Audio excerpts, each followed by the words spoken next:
Good afternoon, Cross Timbers. Today is Monday, April 29th, 2019, and I am Quanecia Fraser.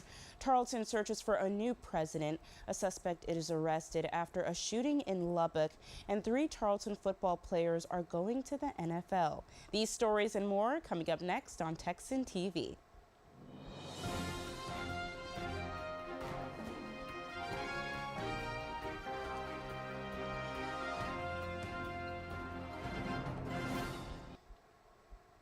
In campus news, the spring 2019 semester comes to a close as finals begin. The first day of finals is May 2nd and the last day of finals is May 8th. For information and to see the times of exams, go to Tarleton's final exam schedule. Graduation commencements for spring of 2019 begin on May 10th at 10 a.m. and end on May 11th at 4 p.m. For more on graduation commencements, head over to tarleton.edu. And lots of activity happening on campus this week. A President Search faculty focus group session is being held in room 125 of the math building from 1:30 to 2:30 p.m. and 3 to 4 p.m. The Texas A&M University System Board of Regents has selected Wellis Partners to lead a national search for Tarleton State University's 16th president. This is an open forum for students, faculty, staff, and the community.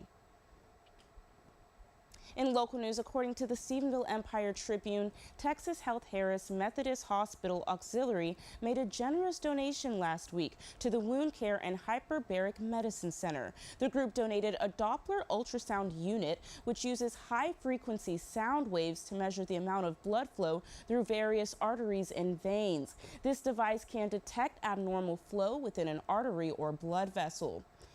Erath County Humane Society is looking for long-term volunteers. ECHS needs volunteers to help clean kennels, spend time with the animals, and feed and groom them. To volunteer, stop by the shelter and fill out an application. And now for state, national, and international news from the Associated Press. In state news, a 24-year-old man shot in the shooting of a Texas Tech University football player and a woman turned himself into Lubbock police. The suspect, identified as Asia Devine Jackson, had a warrant alleging aggravated assault with a deadly weapon in the shooting of 19-year-old redshirt freshman defensive lineman John Scott III. Police say 911 operators received multiple reports of shots fired at an apartment near the Texas Tech campus around 6 p.m. Saturday. Officers arrived to find Scott seriously wounded along with a 19-year-old woman. Scott and the woman were hospitalized. Scott was listed in stable condition on Sunday. A woman charged for the murder of her infant is trying to blame her 3-year-old son. Hallie Marie Murray of Fort Worth was recently taken into custody after the Tarrant County's medical examiner determined the 6-week-old's death was caused by homicide from traumatic head injuries. She said that her son dropped the infant, resulting in the infant's death. A doctor involved in the case said the injuries do not align with being dropped. She's being charged with capital murder of a person under 10. In national news, police say a gunman randomly fired into a crowd that gathered for Sunday afternoon cookouts along a West Baltimore street, killing a man and wounding 7 other people. Police Commissioner Michael Harrison said the gunfire erupted after 5 p.m. on a block in the city's Western District Brick Row homes. Harrison said a man approached a crowd on foot and began firing in what he called a very tragic, very cowardly shooting. Speaking at the scene afterward, Harrison said the shooting appeared extremely targeted, but he didn't provide a possible motive. In international news, a beluga whale found in Copenhagen with a tight harness appearing to be Russian-made prompted speculation of Norwegian officials that the animal may have come from a Russian military facility. Jorgen Rewig of the Norwegian Directorate of Fisheries says Equipment St. Petersburg is written on the harness strap, which features a mount for an action camera. On Friday, Fisherman Joe Heston, aided by the Rewig, jumped into the frigid water to remove the harness. And here's the AP Showbiz Minute for today's entertainment news. AP Showbiz Minute. A model participating in Sao Paulo Fashion Week has died after getting sick on the catwalk. A statement from organisers said Thales Suarez took ill while parading Saturday. A medical team attended to him on the catwalk, and Suarez was later taken to hospital where he was pronounced dead. The statement did not provide more details. Cook County State's Attorney Kim Fox has been subpoenaed to appear in court by a judge who's pushing for a special prosecutor to investigate the handling of the case against Jussie Smollett. Fox was criticised when her office dropped charges against Smollett that accused the actor of staging a racist and anti-gay attack on himself in downtown Chicago. Avengers Endgame has shattered the record for biggest opening weekend with an estimated $350 million in the US and $1.2 billion globally.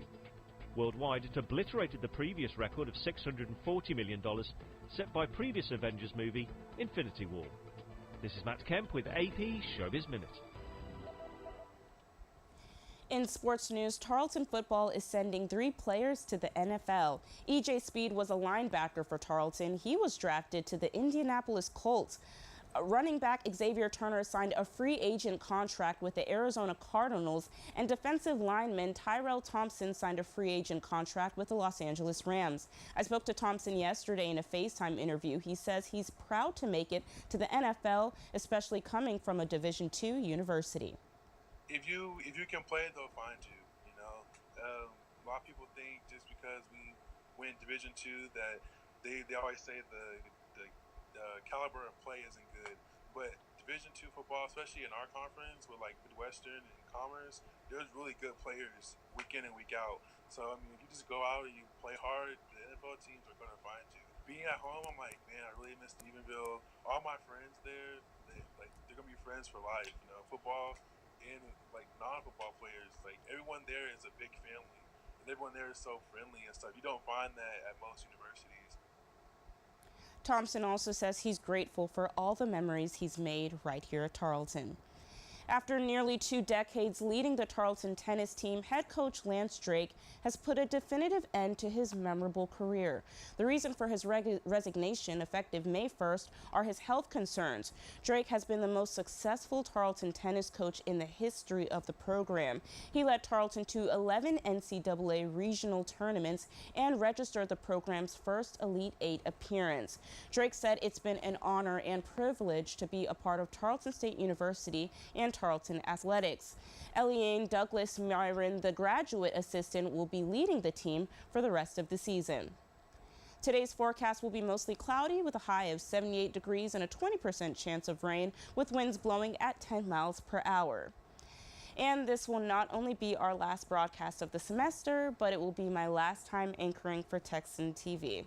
The first time I anchored for Texan TV News, I was a very green freshman who didn't have a real understanding of pacing or inflection. However, that first time opened me to a part of journalism I didn't realize I'd be interested in, and that's broadcasting.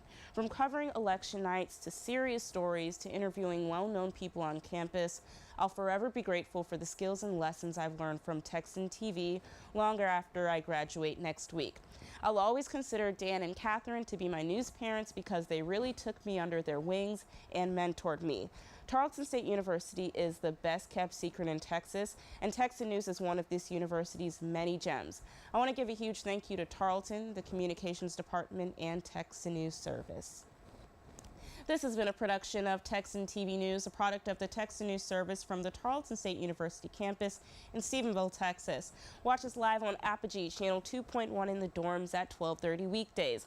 If you live off campus, tune in on Northland Cable Channel 9. You can follow Texan News Service on Facebook and Twitter, and check out our website at www.texannews.net for all of your latest local, state, national, and international news. Today's broadcast was produced by our Texan TV staff. Have a wonderful day, Texans.